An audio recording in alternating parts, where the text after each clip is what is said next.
This is Terry Bain with Global Recruiters. Today I want to talk about this concept of work balance. Everybody's running around talking about work-life balance, but the truth is, unless you have some level of balance at work, you're never going to achieve work-life balance. Think about it. You spend almost a third of your week in your office or doing your job. So you better make sure that you've got some level of balance there too. So let's start off with idea number one, which is you have to hire adults and treat them like such. We have a hard time doing that a lot of times. Micromanagement, paying attention to what everyone's doing, being a little too dialed into their world. I'll tell you what, give your people a real clear directive of what's expected of them. Give them the tools to be able to function and do the job, and then let them do the job. And if they can't, you didn't bring on the right folks. It's that simple. Clear directives really make it easy for people to perform. Have expectations. Let them come up with them together if you need to, because that makes them have ownership of it.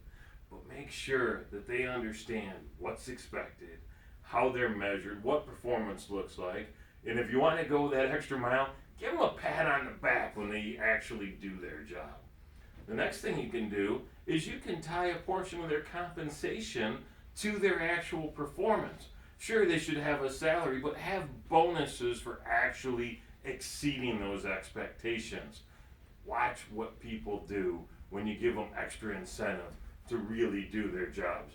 And if you can't do it with extra monetary influx or more money, you can do it with other types of rewards. One of my favorite ideas is the ability to let people start late or leave early, whatever works best for their schedule. Reward them with the thing that they can't buy, and that's time. Man, oh man, you want to let people get out early or come in late, it's going to have a big difference in how they feel about it. Along those same lines, flex time is huge.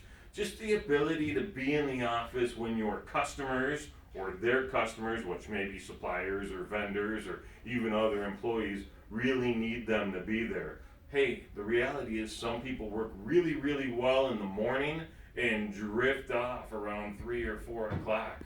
So let them play to their strengths. We've all got circadian rhythms that dictate how our body is and how our natural energy rises.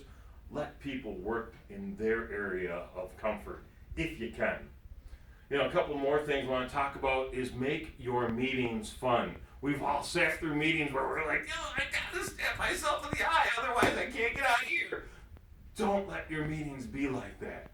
Have a good time with them. One of the things we do is we start our meetings with real positive information every time. What's good in your life? What are you excited about? What are you thrilled with? And it can be any aspect of life. Could be that your dog had a birthday, or it could be that you just made a placement. I don't care if it's business or personal. I care about you as a person. So add some color. We talked earlier about one of the things that employees really want. They want to learn, they want to grow, they want more training. One of the cool ideas that I've heard is companies that are doing Jeopardy in a form of training, because it's a heck of a lot of fun. So figure out how to implement that in your day, right? Let people dictate how they spend time. No one is going to be able to pound out work 8 hours or 9 hours or 10 hours or 12 hours, however you're working your people, or however they're working themselves, I should say, straight. They're going to need a break. Whether it's a restroom break, a water break, we used to have smoke breaks all the time. I don't know if people are still doing that, not as much anyway. But let them do that. And then, again, provide some level of reward. Have it be something that's fun. Can't make it mandatory, but please give them the option to get together and spend time outside of work. Because a company that cares about one another ultimately cares about the success of each of them. And when they care about the sex of each, when they care about the success of each of them, good things happen. All right. Thanks for paying attention and caring about the sex. That's great. I'll look forward to seeing you again real soon. Bye.